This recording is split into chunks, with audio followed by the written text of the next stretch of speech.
Hello, everyone. Welcome to another segment of Astrology Now podcast. My name is Christine Rodriguez, and we have a wonderful special guest today, SunGoddess Ashley, who's one of my very favorite people. I met her at an astrology conference last year, and she is a Vedic astrologer. She has a history in Western astrology. She is a tarot reader and a dream interpreter, which is one of the most fascinating aspects about her to me. Ashley, did I miss anything? No, you got it. Hi, Christine. How are you? Thank you for having me on your podcast. Yeah. And yeah, I think that's it. Yeah, I do Vedic astrology, tarot, dream interpretation, and I think you'd wanted to talk about some aspects of dream interpretation in your episode today. Yes. So there are questions that I've gotten from listeners who are curious about dream interpretation, and then I had some questions as well. And then there are a few astrology questions. Okay.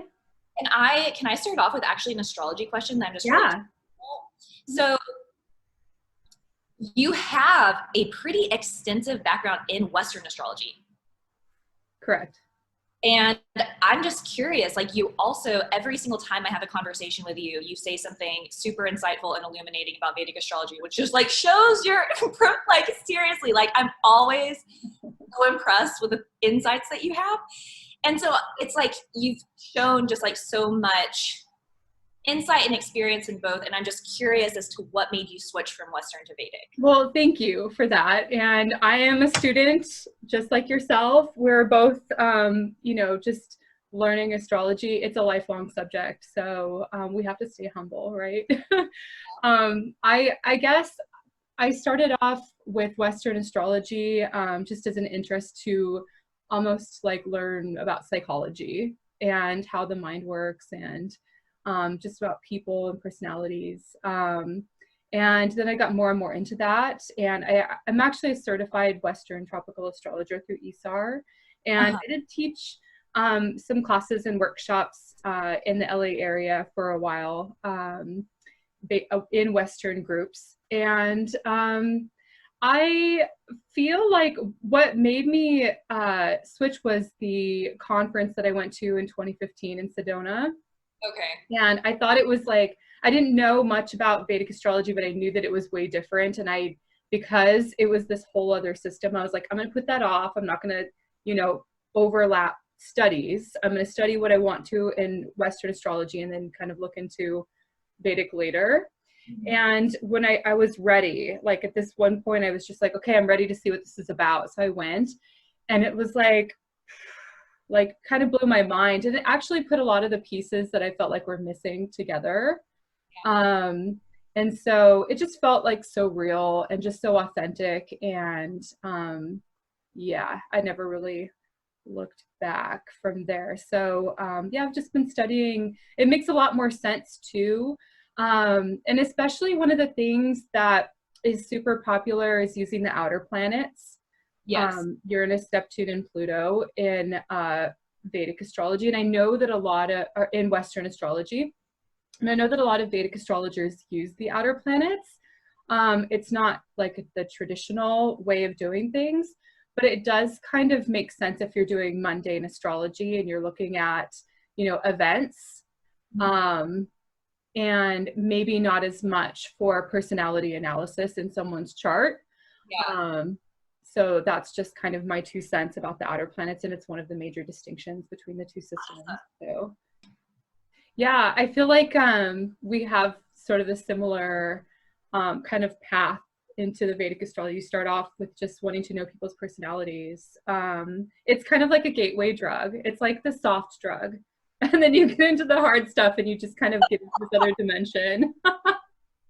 Don't do drugs. That's hilarious. That's the best. Like, yes, that's exactly it. Yeah. It was fun in games when I was guessing people's birthdays, and now I'm in this tunnel where I can like predict stuff.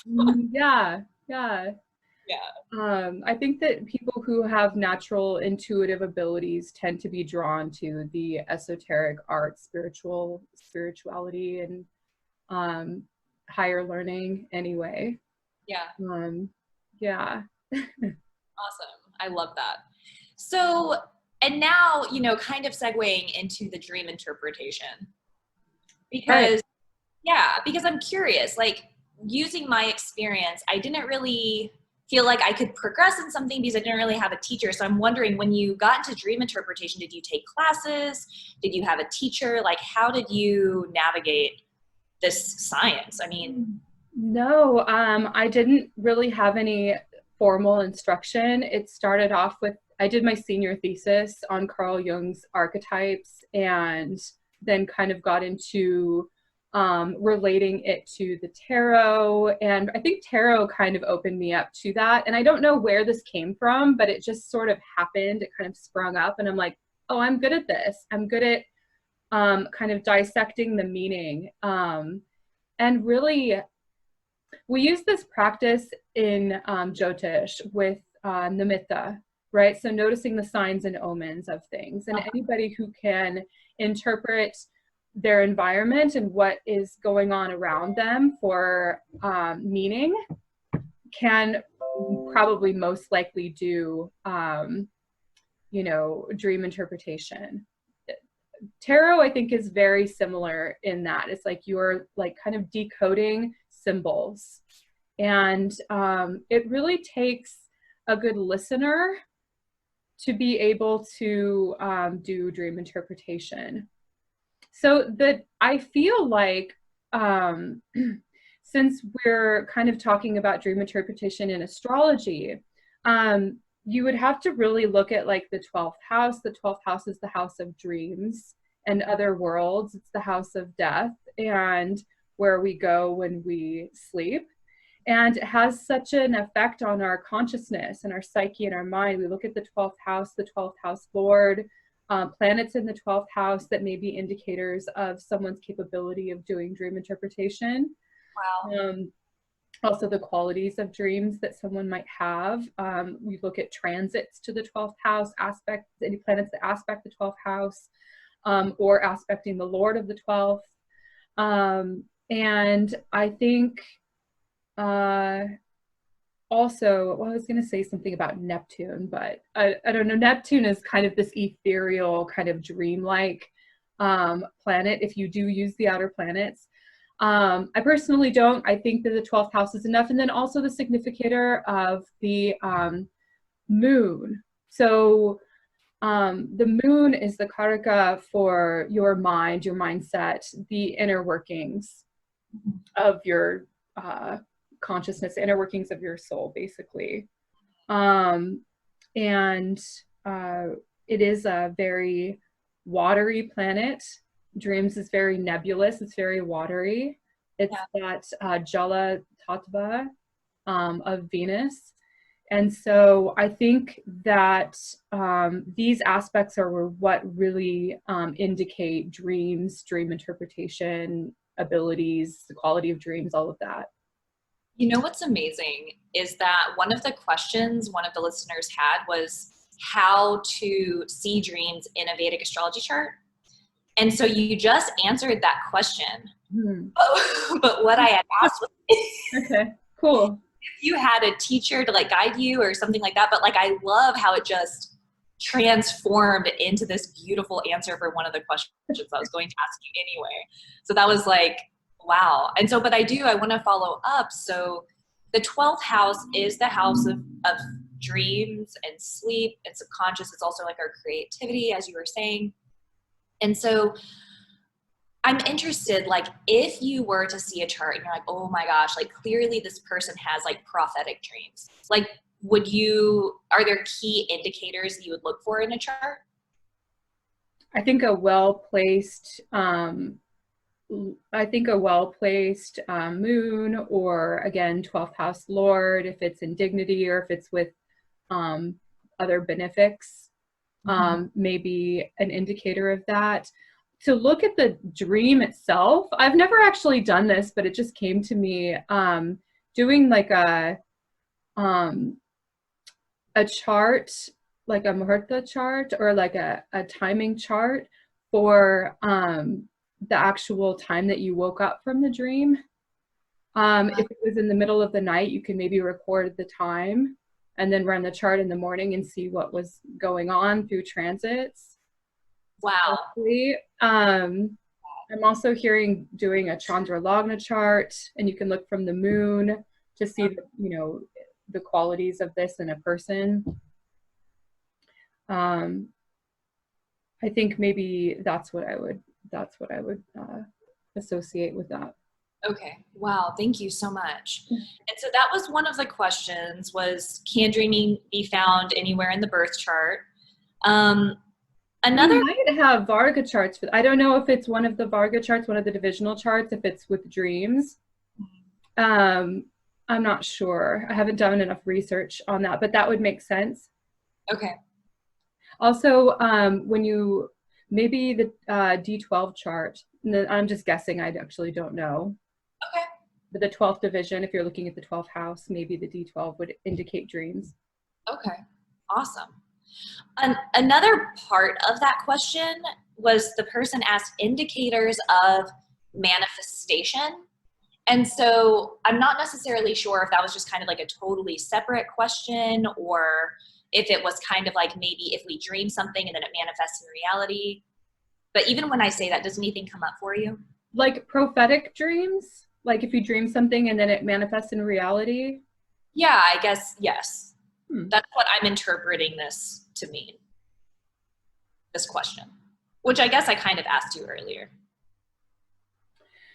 Yeah, I don't know what graha would be responsible for that, to be honest, but I feel like this whole Maya illusion of reality is a manifestation of a larger dream.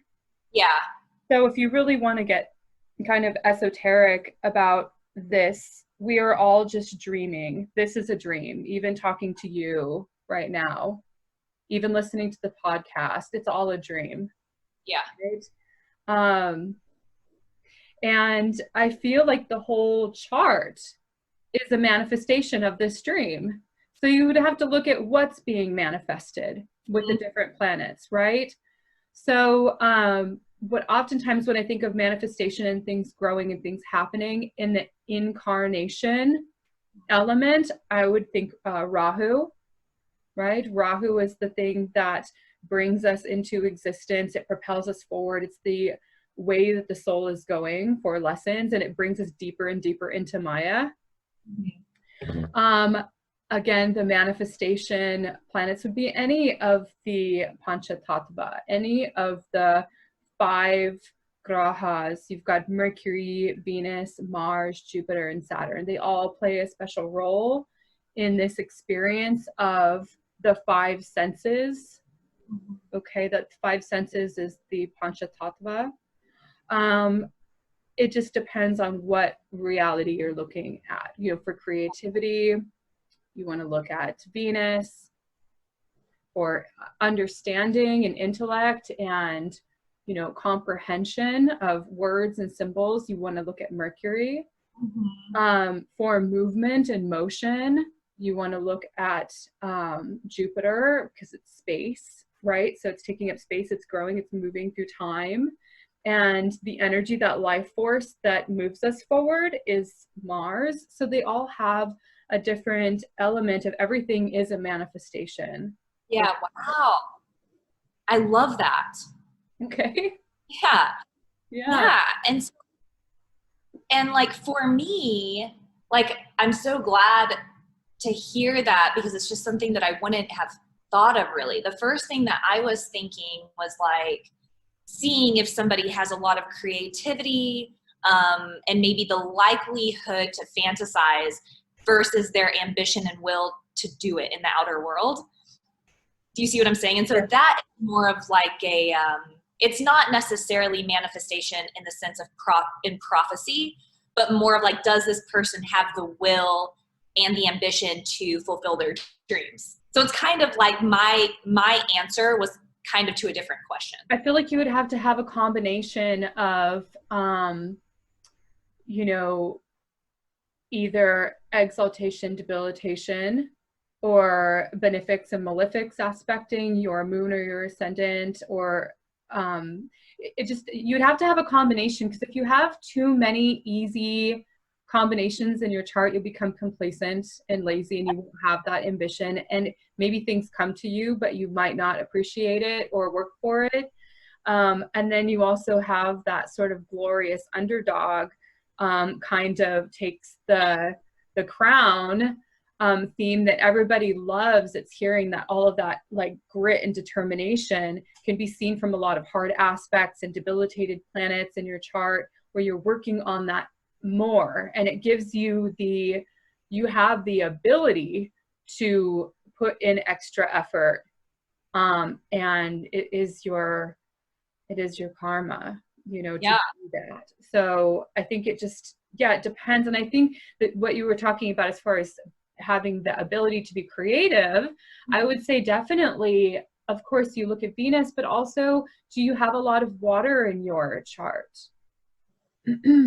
You know, water is like this, again, it's sort of the dream-like state. It's can be very intuitive. It can be very creative, and almost mystical. So the sign of the mystic is Pisces, right? And it's the natural significator of the 12th house.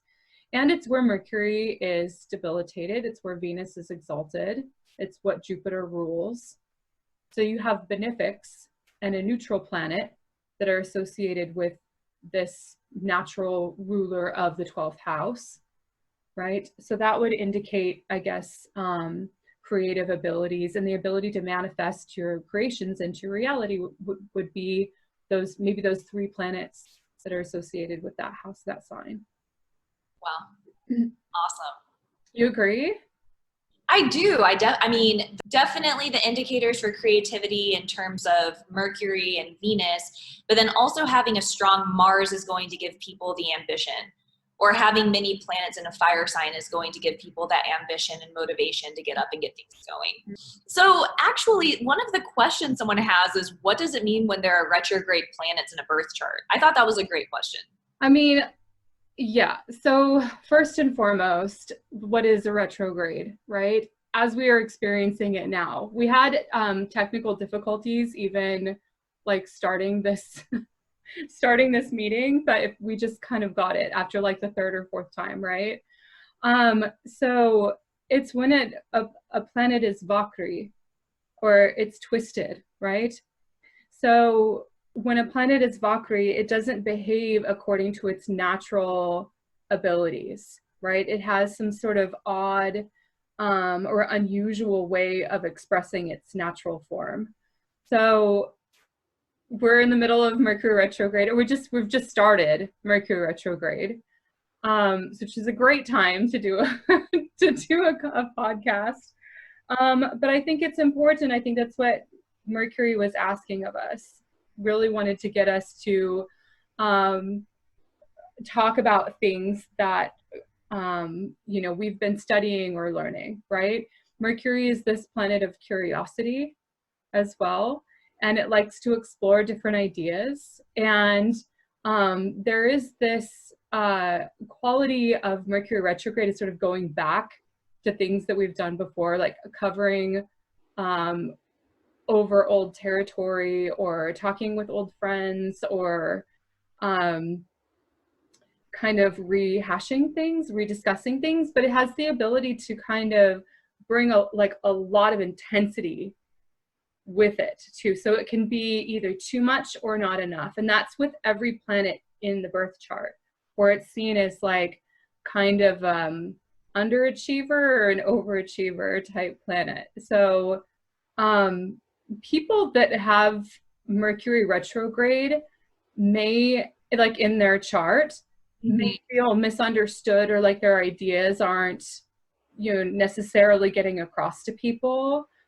possibly, but they're very deep thinkers, because there's this retrograde aspect of it moving backwards or being internalized. So these people can think things through, or in their mindset before they speak them, or they just may never speak what they're thinking or hearing or saying in their head. And there can be a sense of like repetition. So a lot of times I've noticed that people with Mercury retrograde in the chart can tend to mull over things, ruminate, ruminate in things and sort of play the same tape over and over internally. I don't know if I'm going on a tangent, but I'm just kind of letting it flow. So, Oh, I think it's great. Yeah. So, generally speaking, like if a planet is retrograde in a birth chart, Right. I would just, for me, I would personally say, like, for whatever planet is retrograding, and this is like a very, like, I don't even know, like a light way of putting it, because you want to see what planet it is, you want to see what house it's in. Like, there are so many different things to consider. But it does have a tendency to internalize things and to give some sort of like introspective aspect to it. But then it also tends to take the qualities of that planet and distort it in a way. And it's going to be a positive thing or a negative thing, but the qualities of the planet are going to act different than a planet direct. What do you think? Yeah, absolutely. That's the whole concept of it being distorted, is that Vakri, it's that twisted way of operating. And sometimes when planets are retrograde in a chart, because they're moving backwards, they're not technically moving backwards, but from the Earth's perspective, it appears as though it's moving backwards. They tend to operate according to the opposite house's functioning. So if you have a planet in the 8th and it's retrograde, it would, the manifestations of that planet would appear in the 2nd house. I've never heard that before. It's like if you're in, it's like your car is parked in a garage in your house, and then you start backing up, you're going towards your neighbor's house, right? On the opposite side of the street. So that energy, if you're backing up out of your driveway, is pointed toward your neighbor's house behind you. Wow. So it'll have these sort of qualities. So let's talk about, let's say Venus retrograde in Pisces. Okay, this quality would have these sort of exalted qualities of Venus, being very pure and being very sattvic in energy, but it would activate that energy of Venus as if it were in Virgo, right? And so a lot of times you can see with the 6th house and Virgo, we see it's the house of celibacy, right? So somebody with a retrograde Venus, which is sexuality and relationships, in Pisces might be acting in a very pure form, but a lot of times they're celibate or they're not in relationships, and because there's such a devotional quality, there's such a devotional aspect. So these people can be like monks or priestesses or some sort of spiritual yogini. Yeah, no, I love that. And it's like, I actually pulled up a chart really quick. These reminded me of someone, and I was like, I want to see if their Venus is retrograde. But no, now it's just like, I want to look at a bunch of charts and analyze that. That is so, like, there are a few people in my mind who I'm thinking of who have Venus specifically retrograde, and I feel like that makes a lot of sense. And so that's just so interesting. And it doesn't have to be in Pisces, it can be in any sign, but you look at what house it's in, and then the expression of that comes from the opposite house. Okay.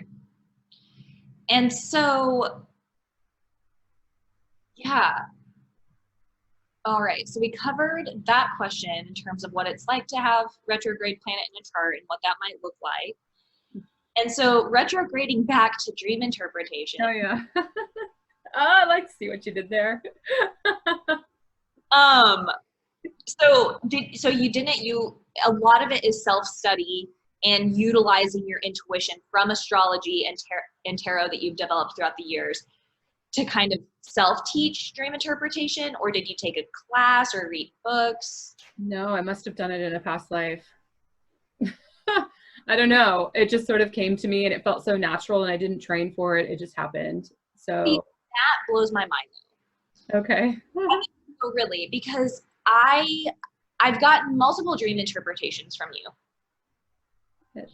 And I feel that every time that we have a dream interpretation, the symbols that you see are incredibly in alignment with what is happening for me in the outer world. Mhm. And so, I mean, yeah, I truly am very impressed with that. So there's a level of interpretation, right? I'm the interpreter of what's going on in your psyche. And we have to look at maybe combinations of your moon and my Mercury or something to that extent, because interpretation is Mercury, right? Do you have any books or tools or resources to recommend to learn dream interpretation? Honestly, I didn't read any. Okay. I took classes, I took psychology classes in college, and then I don't know, it's a natural ability. I haven't studied it or practiced it. Again, I want to sort of circle back to the Nimitta, like, can you interpret the signs and omens that are happening? A lot of times people have these abilities to notice things, but they dismiss them as insignificant. But really, as above, so below, as within, so without, as the universe, so my soul. Everything is a reflection of everything. We're reflecting the cosmos above, the external world around us. What we see in our, day-to-day reality is an inner reflection of what's going on inside of us and our soul. So it's a projection, like a movie onto a screen, right? So everything that I'm seeing and everything that you're seeing in front of you is a projection of the inner movie. So if you notice things, you notice repetitions, you notice signs, the universe is always talking to you. Spirit is always talking to you through not just what's going on around you, but other people, other people's words. So even clients can speak to you. Even your friends can speak to you. We're all just messengers of God.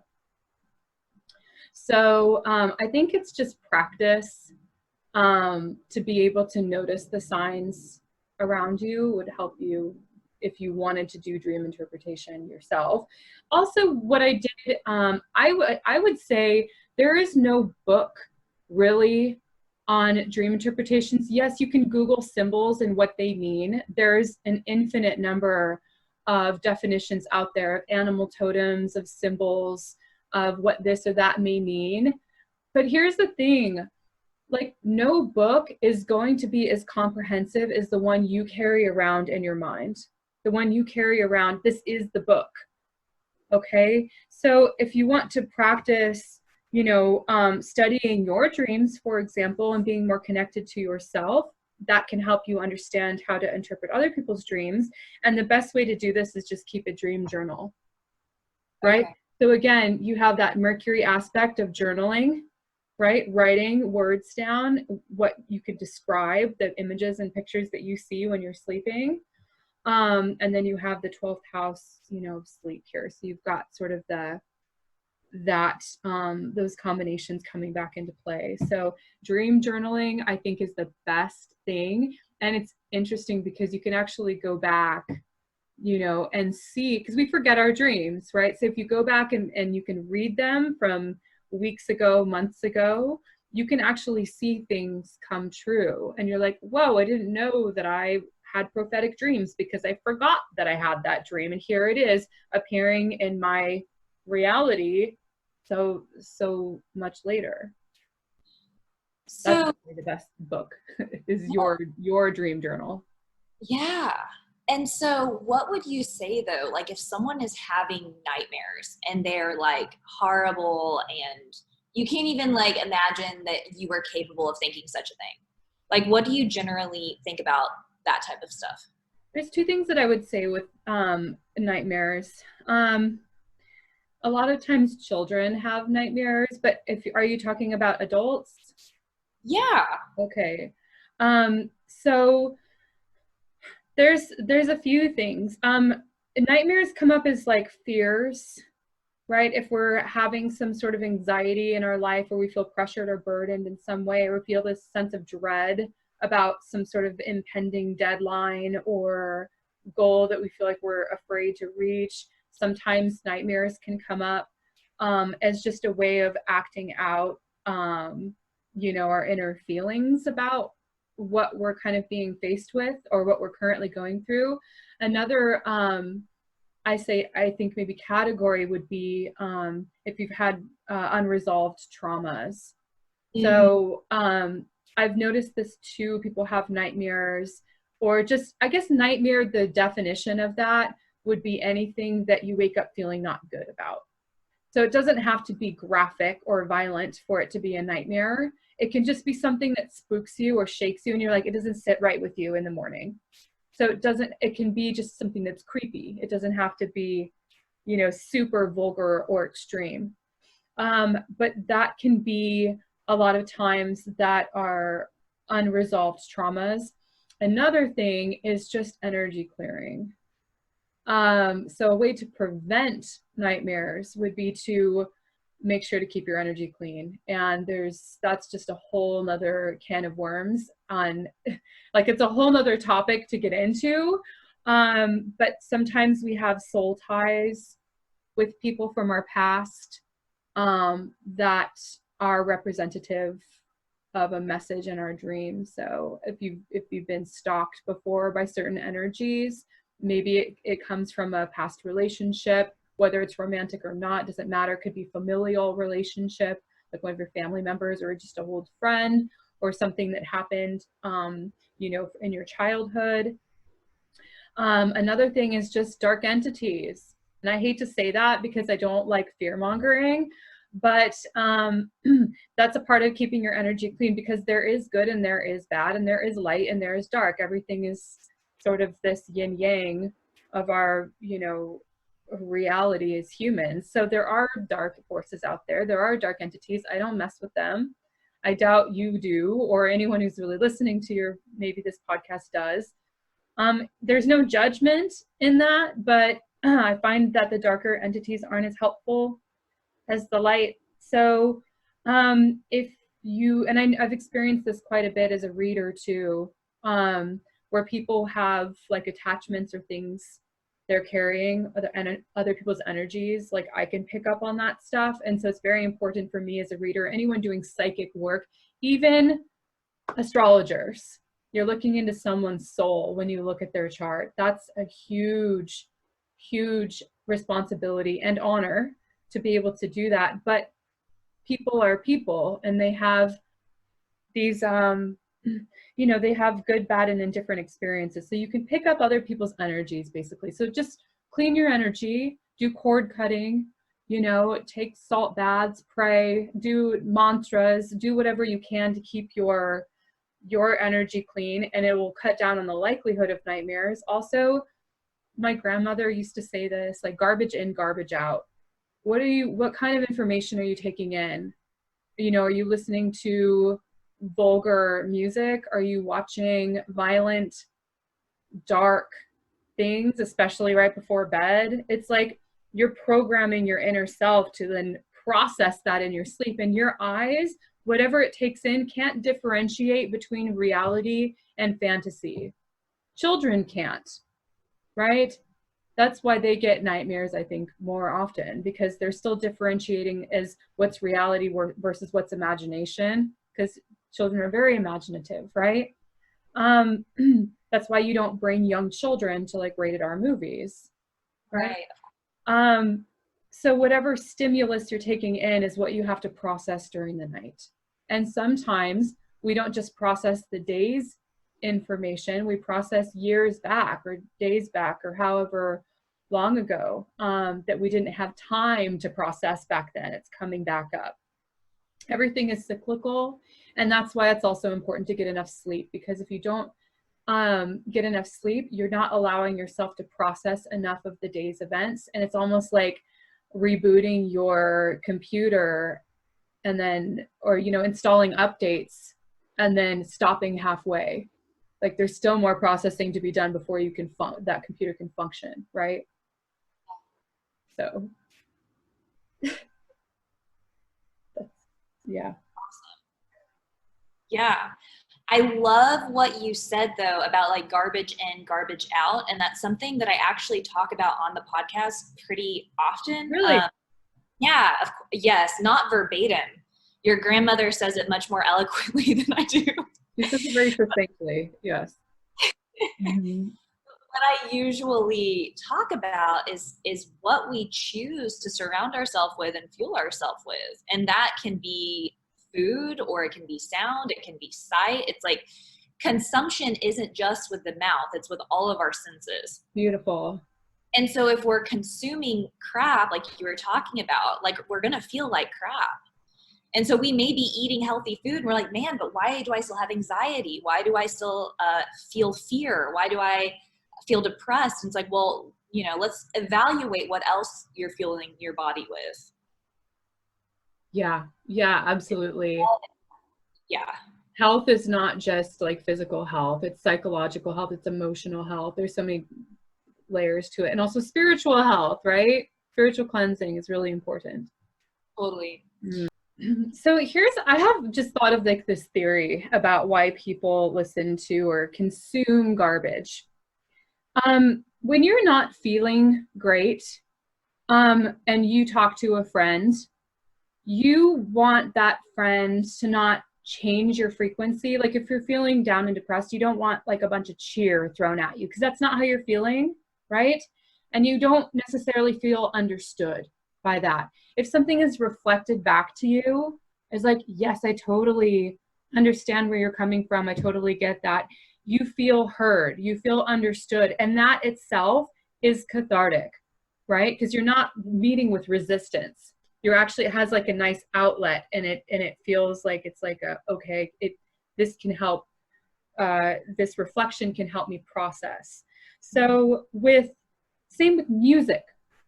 Music is a reflection of what you're feeling on the inside. For example, if I get angry, I want to listen to angry music. Yeah. If I'm not feeling super empowered, I want to listen to empowering music.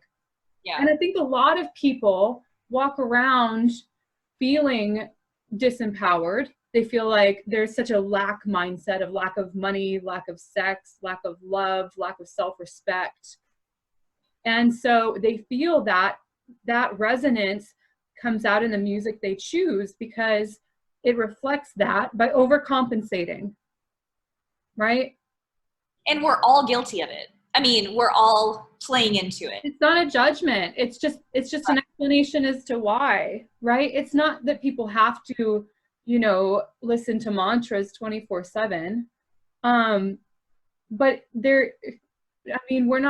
it's good to work on yourself and to improve yourself, but to hold yourself to a level of like, I have to be a saint, or be this way is not necessarily realistic. We do live in this world.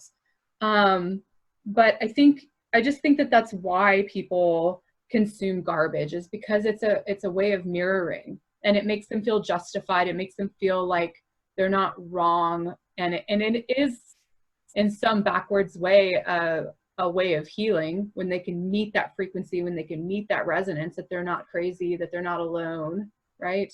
So that's maybe a psychological, I guess, motivation of why people gravitate towards certain habits and certain things. But it's not good to become a habit, right?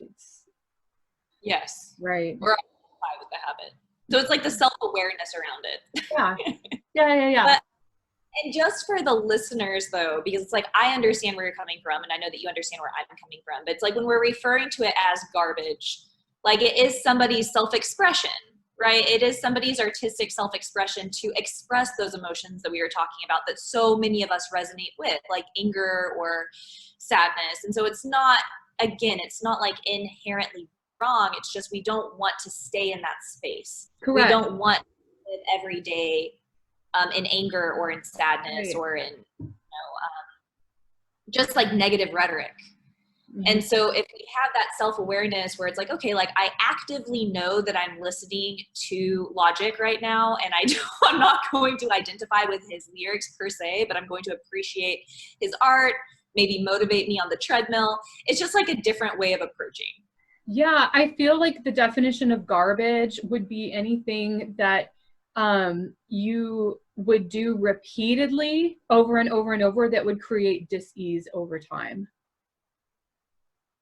Awesome. So consciously engaging in quote unquote garbage is fine if you want to do that, you know, for the moment, if it helps you, you know, if you enjoy it. Everybody has their thing.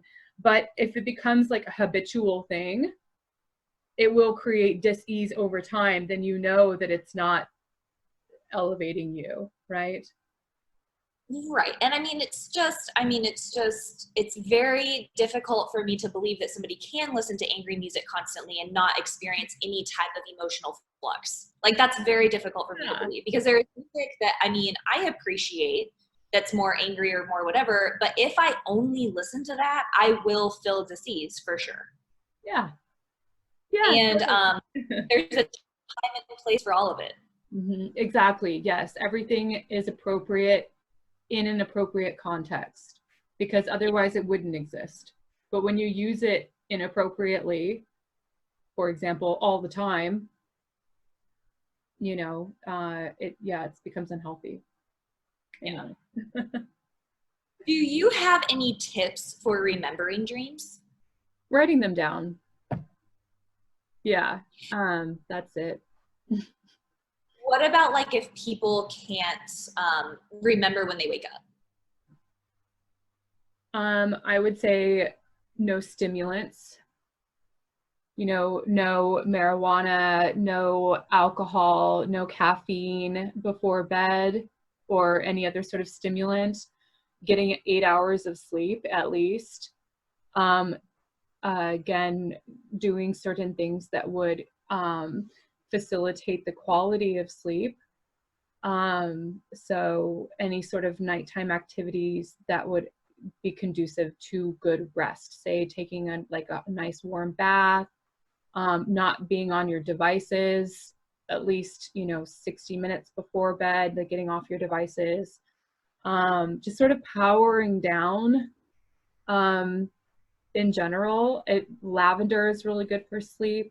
So like lavender essential oils, also sleeping in a room that is like quiet and doesn't have a lot of lights blinking, right? So darkness and quiet, and facing the right way. So facing your head towards the south direction is actually the best direction for sleep. Not being next to a window. So these are just certain like Vastu techniques that are helpful for rest. I think those are the best tips. I think for remembering your dreams is just quality of sleep. Awesome. Yeah, something that's helped me also is kind of meditating on the idea that I will remember the dream. Okay. Has it worked for you? Huh? Has that worked for you? I'm a pretty active dreamer anyway, you know, so it's kind of hard to actually have like fair data on that. But I do, before I go to sleep, I take a moment and I sit in silence and I just like focus on the fact that I'm going to remember clearly. And so that, you know, that's helped me find a little bit of clarity in the dream, but I've always remembered. So yeah, I think that's so important. That's such a great point. And that's very applicable to a lot of things in life. Setting your intention is so powerful, right? Setting your focus on you know, also what's interesting is I just thought of this too. Not just transits, but certain dashas that you might be running might give you periods in life where you have more active dreams. And that would be in alignment with your natal chart, right? Mm-hmm. Like, depending on the individual, their dasha would be different depending on their 12th house ruler. Mm-hmm. Or do you think that there would be a dasha specifically? I feel like it would be for your chart. Yeah, totally. Mm-hmm. Yeah. Awesome. Is there anything else? I know that we're kind of reaching the hour mark. Is there anything that you want to add, or anything else that kind of came up? No, I like the way that this conversation went. Me too. Really I feel like we didn't have any sort of script or schedule or plan, so I think it flowed very nicely. It flowed naturally. So I hope that Yeah. listeners like it. Oh, yeah, totally. And so, if the listeners do want to find Ashley, which they totally should, you have a YouTube channel, which is SunGoddess Astrology on YouTube. And then your website is sungoddessashley.com. Mhm. Yeah, Awesome. What was that? yeah, that's correct. Yeah. And they can schedule astrology reading, tarot reading, dream interpretation. Do you offer any other services? No, that's it. Awesome. Well, it was amazing talking to you. I'm sure that I'll be talking to you very soon.